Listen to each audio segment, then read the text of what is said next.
The Montgomery College Smithsonian Faculty Fellowship Program is a unique collaboration between the Paul Peck Humanities Institute and Smithsonian's Office of Educational Technology. This unique professional development opportunity encourages community college faculty to teach with the Smithsonian. In 2022, the program hit a milestone anniversary, celebrating 25 years, 235 faculty fellows, and more than 25,000 student visits to Smithsonian museums. Professor Amanda Lebleu teaches full-time in the English Language for Academic Purposes Department on the Takoma Park Silver Spring campus. She studied linguistics at Georgetown University and received her master's degree in teaching English as a second language and bilingual education. She loves learning languages and really enjoys the DC area because she gets to meet people from all over the world. In her free time, she enjoys going for runs with her dog and friends, practicing yoga with her daughter, reading with her son, and hanging out with her husband. So my name is Amanda Lebleu, and I teach in the ELAP department, English Language for Academic Purposes, on the Takoma Park Silver Spring campus. And this was me back in August 2020. I was very stressed because, like everyone, I had pivoted to online teaching in the spring, but when I came back in the fall semester, I realized that we were going to be doing full-on remote teaching. And one of the classes that I was teaching, ELAI 990, which is an integrated skills class, our Capstone class, that class is worth 6 ESH. There's a lot that goes on in that class. We focus on reading, writing, listening, and speaking skills. And I just couldn't envision how to translate what we used to do in person to the Zoom format. And like always, when I feel very overwhelmed at work, I turn to my colleagues. And luckily, my colleague Heather Satram, who is participating in this Smithsonian Fellowship with me, luckily she had taught ELAI 990 over the summer virtually and had developed some new materials that she actually wanted someone to try out. So I was very fortunate that she shared those materials with me, and they worked very well. All of her materials were focused on the topic of activism. And there was one unit in particular that really struck me, which was a unit focused on controversial art, public art that people often want to remove. And so there's a debate about whether or not that art should come down. And one piece of art in particular that you can see up here at the top of the screen was the statue of Theodore Roosevelt at the front of the Museum of Natural History in New York City. And you can see Roosevelt up on his horse with a Native American and African American down below him.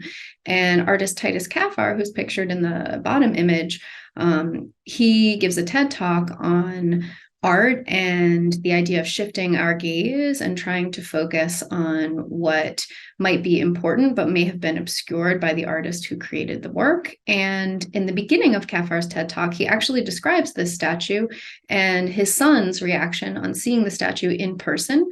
His son asked him, "Dad, why does that guy get to ride, but they have to walk?" And so Kaphar picks up on that theme throughout his TED Talk. And a few months after doing this unit with my students, I saw an article in the Washington Post with this artist. His name is Khalid Naji, and he's a DC-based artist who took an aerial photo of Black Lives Matter Plaza, which was part of an exhibit and is still part of an exhibit at the National Portrait Gallery. And in this photo, you can also see the artist's sons. He has 2 sons. And also you can see Mayor Muriel Bowser. And I thought that this photo and Najiala's story provided an interesting contrast to the story of the statue in front of the Museum of Natural History, and would be an interesting subject to bring up with my students in the future, and was really fortunate when the opportunity for this fellowship came along.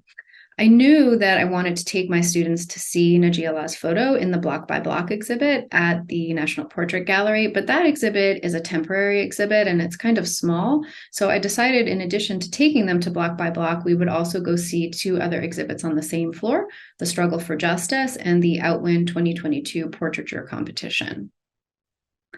To prepare my students for the Block by Block Naming Washington exhibit, which is an exhibit which looks at the names behind a lot of public places in Washington, D.C., places like parks and streets where we might not always know the figure behind the name. And to prepare them for that, I created a unit focused on the question of why do names matter? And as a way to start the semester and to get to know each other and also to get to know the topic, students created Padlet presentations. So they were able, with this Padlet map, to drop a pin on the place where they are from or a place that they associate with themselves. And they created short presentations on their name, stories about their name and where it came from, something interesting about their name. And that was a nice way to start our semester. And after that unit, in Unit 2, I wanted to introduce students to the theme of the Smithsonian Fellowship, which was social justice in the time of the pandemic. And so we looked at what scholar Charles Robbins has to say about social justice, and we followed that up with our visit to the National Portrait Gallery. After our visit to the gallery, students again went back to Padlet, and we used the Padlet wall to have each student choose one portrait that spoke to them and connected to the theme of social justice that they wanted to describe. And you can see that this Padlet wall, again, it's an interesting contrast with some of the artwork, the more controversial artwork that either has been removed or is potentially going to be removed. Comparing that artwork to some of the artwork that my students chose was interesting. Some students chose the same portrait, others had different portraits, but you can see here that we have a nice overview of what spoke to them. In addition to the Padlet wall, students also gave individual presentations using Flipgrid on a piece of art that spoke to them while they were at the gallery. And I'm going to play you just a short clip. Work into the museum, then I saw Black guys like Malcolm X being honored. It really kind of drew my attention because even though we say American is no man's land, but to a certain degree, as we all know, it's still been dominated by the white people. So seeing a Black man like this being honored in a place which is dominated by white people, it really kind of drew my attention to go closer to find out what exactly did he do that would give him this opportunity to be honored in a place like this. And so you can tell from my students' presentation that my students come from other countries. Not all of them are familiar with public figures that we might assume that they would know. And so it was very interesting to see which people in the Block by Block exhibit students were drawn to, which portraits they were drawn to, and their personal reactions and the connections that they could make to themselves and to social justice in those presentations. Students also shared their reactions on our Blackboard discussion board. I'm just going to read you the first part of this student's summary. The student said, "My visit to the National Portrait Gallery on Saturday was remarkable.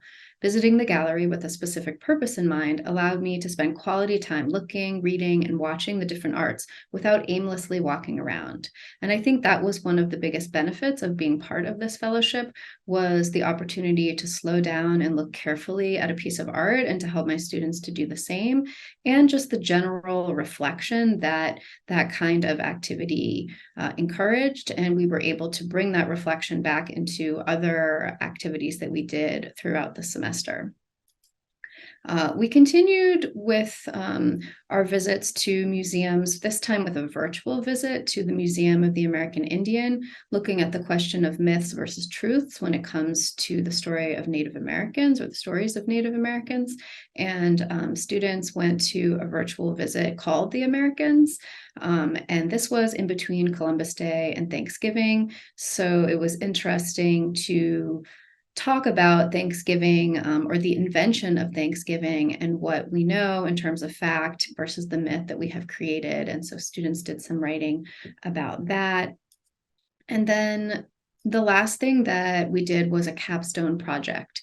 So throughout the semester, students were often bringing in examples from what was going on in their own lives or things they had done in the past that connected to what we were talking about in class. And there was one student in particular from Brazil who had been very politically active back in her country and had participated in protests and had a lot to say as we were going through our different units talking about social justice. And she was actually participating in the fall elections in Brazil. She was working to register people to vote and actually worked on the night of the election. And I wanted to give an opportunity to her and other students like her who were making those connections to share more with the class. And so I asked students to go back to any of the units that we had done during the course of the semester and to find one thing that they wanted to go back to and to look at more deeply, or something that a connection that they had made that they wanted to explore more deeply and share that with the class in the form of a video. And the topics for the Capstone project, it was interesting. We had a real range. I had a student who worked for the Metro who talked about the renaming of 5 Metro stations. So he went back to Unit 1 where we looked at names. I had a student who was very interested in Formula One who talked about racial discrimination in UK motorsports. Another student whose husband had done his doctorate at Notre Dame. And while they were there were protests about the Christopher Columbus paintings, the murals that are under the Golden Dome. And so she went back and talked to the class about that. But the presentation that stood out most for me, I think just because of the emotional impact that it had, was a student's presentation on the discrimination of the LGBTQIA community in Kenya. And I'm just going to show you a very small part of that presentation.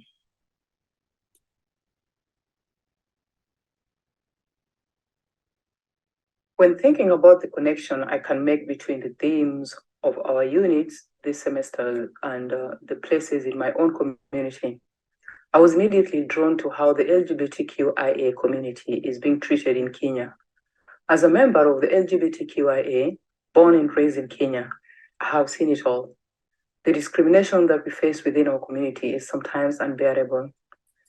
And this student goes on to talk about her visit to the portrait gallery and about Khalid Najiala's photo, and also about Harvey Milk's photo. She wasn't familiar with him before visiting the museum, but was intrigued by his story and went to learn more about it.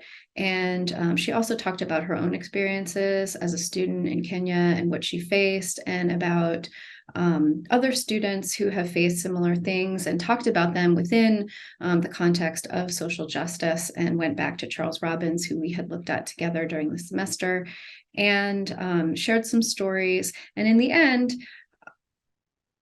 some photos of herself and where she is now. And I think that what was wonderful about being part of this fellowship really was the connections that we were able to make, the students and I.